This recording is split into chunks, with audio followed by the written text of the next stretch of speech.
The Hong Kong Institute of Chartered Secretaries recently held its 11th biennial Corporate Governance Conference. In the conference's first session, the speakers are asked to give their views on the changing expectations for organizations, especially their being expected to deliver more than financial performance, and including issues relating to ESG performance, sustainability, and climate change responsibility.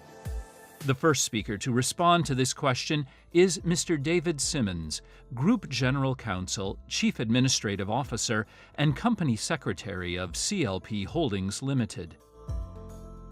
Well, the topic that I've been asked to address is whether financial performance is still the Holy Grail. Now, I plan to do that by looking at some of the big global drivers of change that are then causing a number of organisations around the world to re-evaluate whether financial performance is still indeed the Holy Grail. Unsurprisingly, most of the examples that I will give are from companies operating in Europe and North America. So I do plan to also look at the Hong Kong context and give my thoughts on what may prompt companies in Hong Kong to start giving greater focus to issues beyond short-term financial performance. And then I plan to briefly look at an example from my own organisation, CLP, to give an example in real terms of what we're doing in Hong Kong. So where did this notion of financial performance as the Holy Grail come from? Well, the notion or the debate about the role and purpose of a company is not new. It dates back hundreds of years. But the orthodox 20th century view of shareholder primacy became that expressed by Milton Friedman.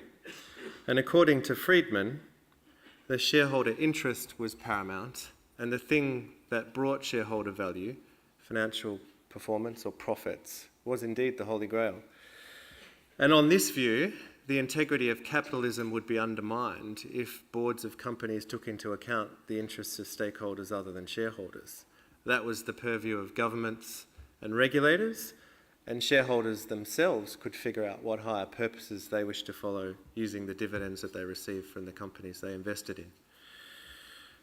Now, of course, since the time of Friedman, since he made that comment, we've seen that a singular focus on financial performance, even at the expense of the environment and society and employees, has led to financial scandals, a number of abuses, and it's also resulted in trust in business evaporating.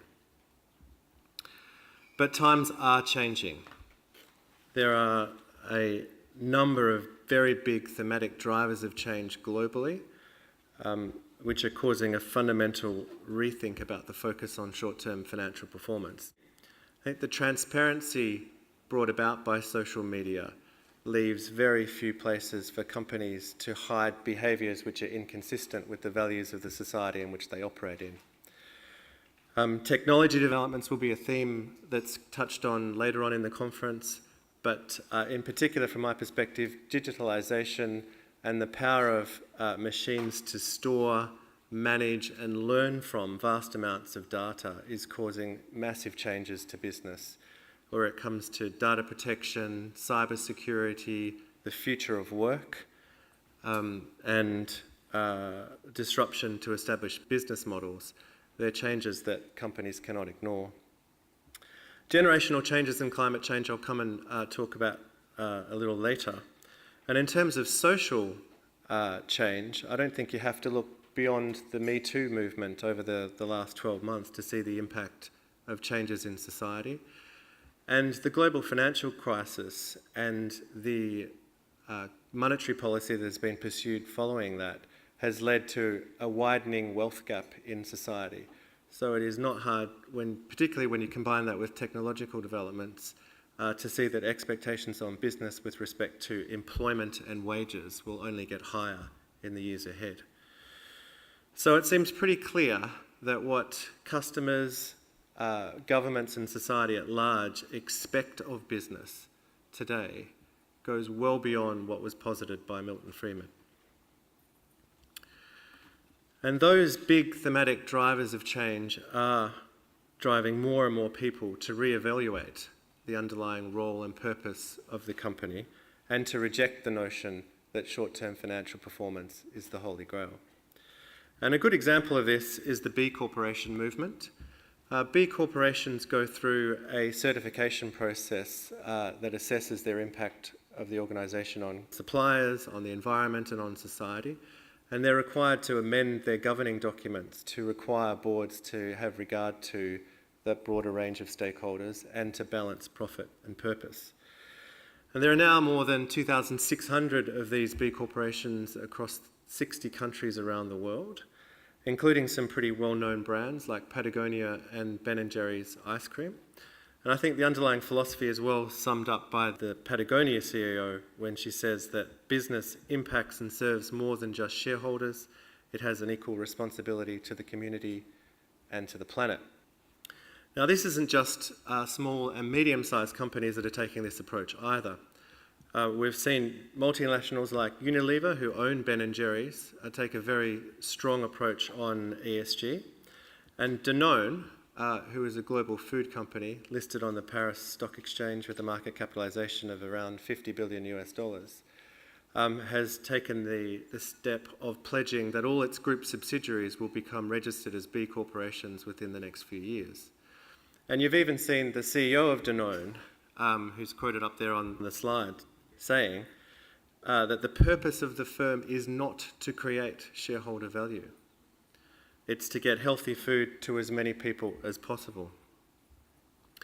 So why have they taken that approach? Well, it's not just because they want to feel good. They view it as good for business. And it's because, in large part, due to generational changes brought about by the rise of the purchasing power of millennials.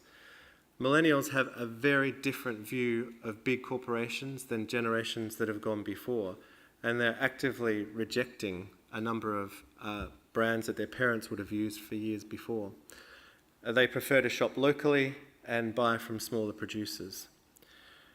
And Danone's hope is that by doing away with the notion of financial performance as the Holy Grail, and by focusing on a higher purpose, both in their words and in their actions, they can rebuild trust and patronage for the brand. With apologies to Prue, Larry Fink's letter no doubt will get lots of mentions throughout this conference. But turning to asset managers, and I noticed that BlackRock's assets under management has increased dramatically. I think Larry Fink takes the time to write letters to CEOs. The last one that he wrote at the end of last year exhorted CEOs to take a long-term view and to consider a range of stakeholders beyond that of narrow shareholder interest. And the letter is essentially advocating a stakeholder inclusive view of corporate governance, rather than a shareholder-centric one, and it has attracted a huge amount of attention globally. And BlackRock are not taking this approach because they've developed a social conscience with other people's money. I think they're taking it fundamentally because they believe that it is good for business. Now, in addition to business and asset managers like BlackRock, regulators are also paying attention to these issues increasingly. We've seen in South Africa, led by Professor Mervyn King, the King reports recommending integrated reporting and a stakeholder-inclusive model for corporate governance. In the UK, we've seen reforms continue directed at requiring companies to have regard to interests beyond those of shareholders and to be transparent about how those interests are taken into account. And even in the home of Milton Friedman in the US, we've recently seen moves to rethink the notion of shareholder primacy.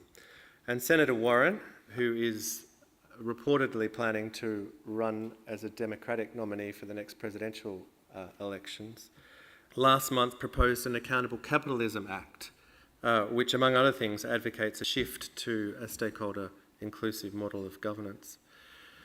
So we have a number of businesses, large asset managers and regulators all advocating for change. So it would give the impression that we've moved well beyond financial performance as the Holy Grail. And then we come to Hong Kong. The Hong Kong context can seem somewhat removed from this line of thinking. And while greater regard is being had to ESG, I think financial performance remains firmly the paramount driver for companies in Hong Kong. And I don't see that changing anytime soon, actually. And as Andrew will no doubt touch on in the next session, KPMG with the Hong Kong Institute of Chartered Secretaries in some research on ESG, which CLP supported, found that most respondents in Hong Kong recognised the value in focusing on ESG, but there was still a fairly large gap between those supportive words and the actual action on the ground. And for boards and management of companies in Hong Kong, directors' duties are often raised as an obstacle to change in this area. And in Hong Kong, directors' duties are still firmly anchored in the notion that the interests of the company equate with the interests of shareholders. And you don't have to look too far beyond the company's registry guide to directors' duties to see that spelt out in pretty clear terms. So for many people, it remains debatable the extent to which the interests of other stakeholders can be legitimately taken into account, particularly if there's no derivative benefit for shareholders. So how do we reconcile this? And how might boards in Hong Kong and elsewhere be encouraged to take into account a wider set of interests beyond financial performance? Well, for me, I don't think it's by downplaying the importance of financial performance or the importance of shareholders. After all, the power to appoint and remove the board rests with the shareholders. And it's fairly self-evident, I think, that the ability for companies to contribute to society in no small measure depends on its ability to generate profit sustainably over the long term. So whilst financial performance does remain a critical motivator, I think the notion of enlightened self-interest could help. In other words, that having regard to the legitimate interests of stakeholders beyond shareholders is important because it is essential for the long-term sustainability for a business. And when you look at Larry Fink's letter by way of an example, I think this is essentially what he's asking of the companies that BlackRock invest in. And that first requires a rejection of short-termism. And here the evidence is mounting that short-termism destroys value. Notable among the many that have spoken out on this topic is the op-ed published in the Wall Street Journal earlier this year by James Dimon, who is the head of JP Morgan, and Warren Buffett, who earlier this year were urging companies to end the practice of giving quarterly earnings guidance. They argue that it encourages an unhealthy focus on short-term profits at the expense of long-term growth and economic strength. But it's not just anecdotal. FCLT Global is a not-profit organisation that encourages a longer-term focus for business. And their 2007 publication that's pictured on the screen is well worth a read. It summarises a raft of research that finds pretty clearly that a focus on short-term performance causes long-term harm to organisations, including a range of Harvard University studies that show that companies that exhibit short-term behaviours tend to have higher costs of capital and more volatility in their share price. In contrast to short-termism, the benefits of taking a long-term approach are well documented in the McKinsey study from last year, which I've also shown on the screen. That study found that long-term focused companies have stronger fundamentals, deliver superior financial performance, continue to invest in difficult times, and add more to economic output and growth. And once focus transfers to the long term, a much broader range of matters and interests fall naturally for consideration. Over the long term, the bona fide interests of all stakeholders tend to align, and I think that helps address the directors' duties issues that I mentioned earlier, even without any further regulatory change. But a rejection of short-termism in favour of the long term only takes us so far. A company tends to do best when it has a motivating purpose which goes beyond short-term profits. People want to work for, buy from, and invest in companies and businesses that they trust and believe in. And increasingly, the converse is true. People are actively rejecting companies who they do not trust or believe in, and companies that have continued to have a focus on profits at the expense of those other stakeholders are actively being rejected. So I think there are obvious benefits to companies for having a clear motivating purpose which considers not only shareholders but also a company's place in society and its impact on its employees, customers and society in general. And that's not surprising when you consider that almost every business around the world is subject to disruption from those big thematic drivers of change that I mentioned earlier. So now I'll just turn quickly to an example from my own company, CLP, who probably doesn't need much introduction for the audience, so I'll just skip through to the specific example of climate change, which is one of those big drivers of change affecting businesses almost everywhere. And CLP as a power company is at the pointy end of this challenge because the power sector accounts for around 40% of global carbon emissions from the energy sector. So there's no solution to climate change that doesn't involve the power sector. And at the same time, governments and communities expect that they will continue to be able to enjoy a power supply which is both reliable and affordable, which are two objectives that can sometimes conflict with climate change solutions. And at CLP, we take the view that this is a problem that should be solved by this generation and not left for the next, and we have an obligation to proactively address these issues. And our Climate Vision 2050 document, which was first published in 2007, has been our answer to these questions. It included a range of commitments to change the way that we conduct our business over time in order to transition to a low-carbon business. And as part of this, we included a number of targets for the build-out of renewable energy and low-carbon generation, and we set ourselves voluntary carbon intensity targets. And we did all of this well ahead of other power companies. And last year, following the momentum with the ratification of the Paris Climate Change Agreement, we reviewed those targets and decided to further strengthen them. And the main objectives of our Climate Vision 2050 are to set in place targets which we believe are an appropriate contribution to the challenge faced by the entire global community, and to help guide our business expansion in a way that will help minimise the impact of these changes on our business. So our Climate Vision 2050 has played a really important part in guiding us into new technologies, particularly renewable energy and storage, even when those investments carried a lower return. And through this approach, we've developed skills that are helping us manage the changes that are happening in our industry and to meet the expectations of the communities and societies in which we operate.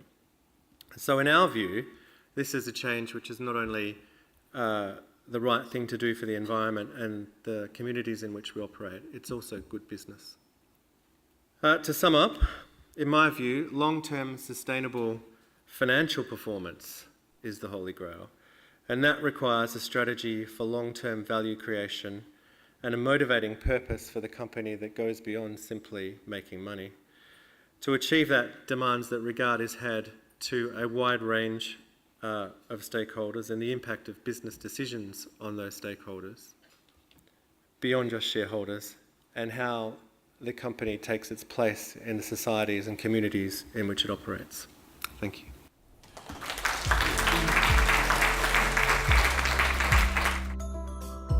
The second speaker is Mr. Andrew Weir, Regional Senior Partner of Hong Kong and Vice Chairman of KPMG China.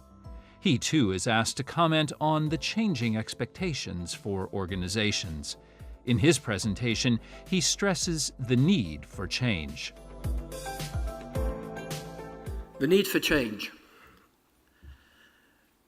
I had a very interesting strategy session with the head of a major local bank. I won't give its name, but it starts with Hong Kong. And 50% of the 1 hour presentation by the head was about culture, conduct, and character. Profit wasn't mentioned. Broader strategic themes weren't mentioned. It all came back to this. And I think this is the world we're in. You look at all the major regulators, just in Hong Kong alone, the HKMA has brought out the concept of culture, how important it is, how it can be measured. The SSC has responsible business practices. The stock exchange has its own as well, and it's expanding the role of directors. This is the direction of travel, and I think a lot of people haven't realized it.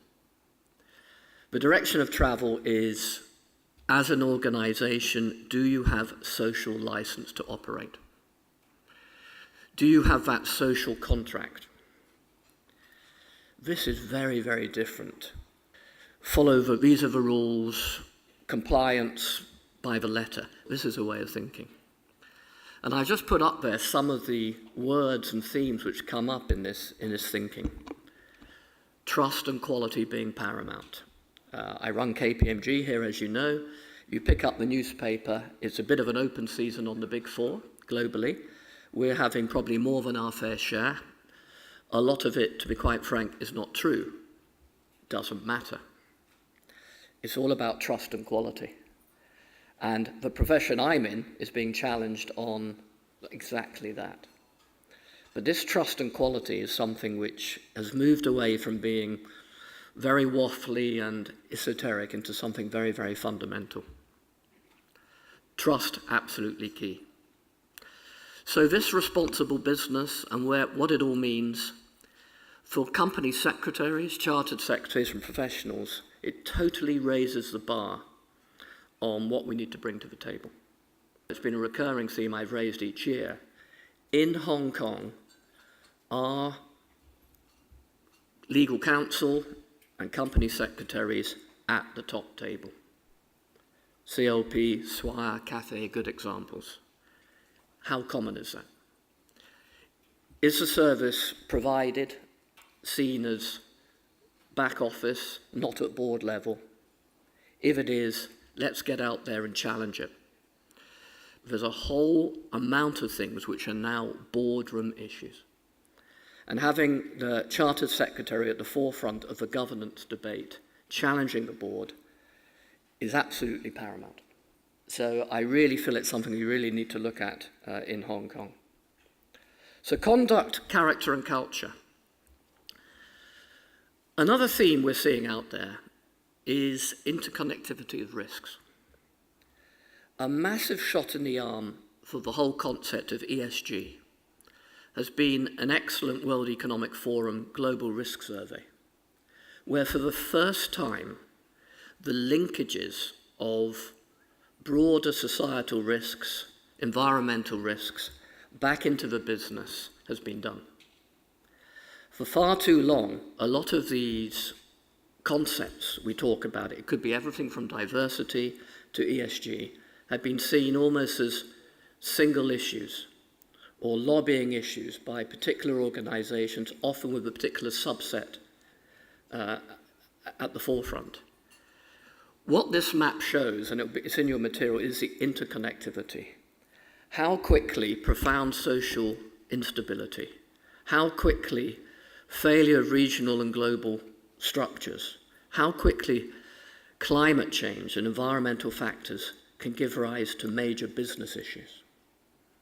And this interconnectivity of risks, I think, informs the idea that we've got to have a much more holistic approach to governance and what it means.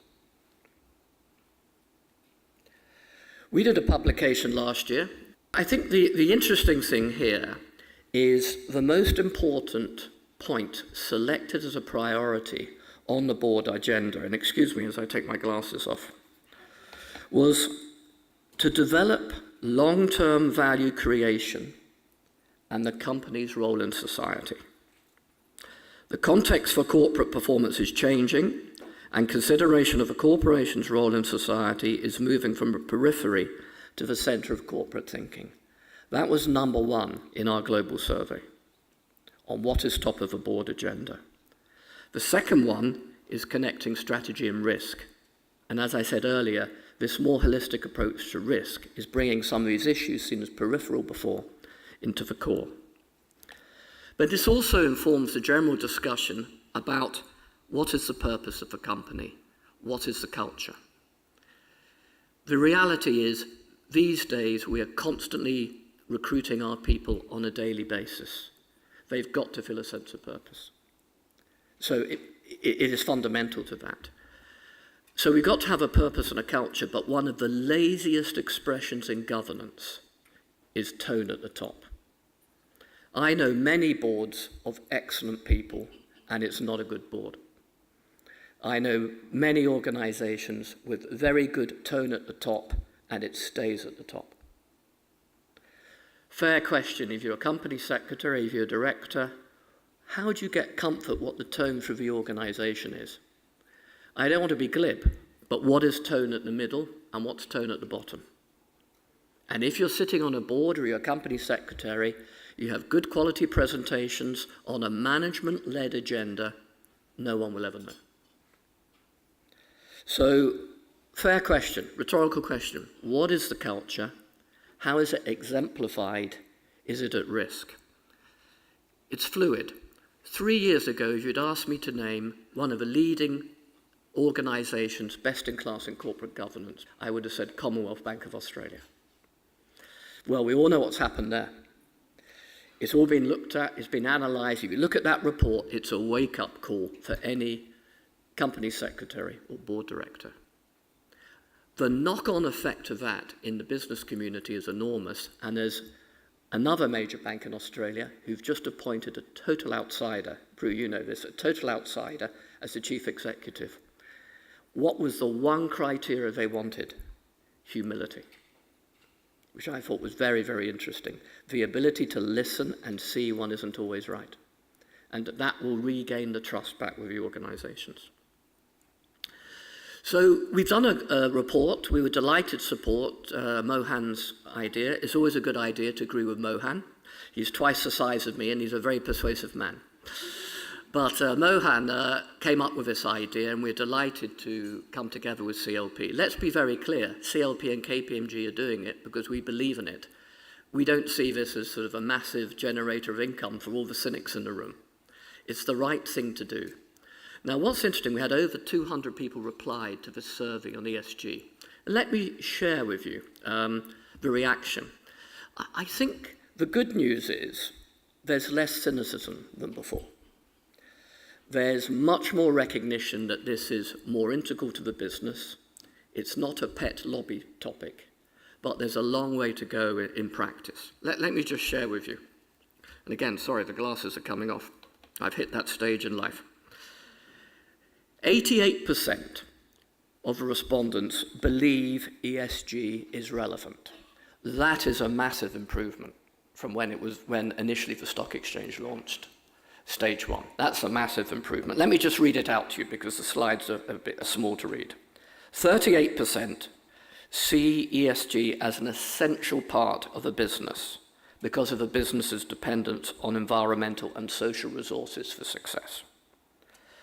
30% see ESG as having value to attract investors seeking long-term sustainable value on their investments, and so is good for business. So an element of vested interest. 18% see it as a public relations marketing issue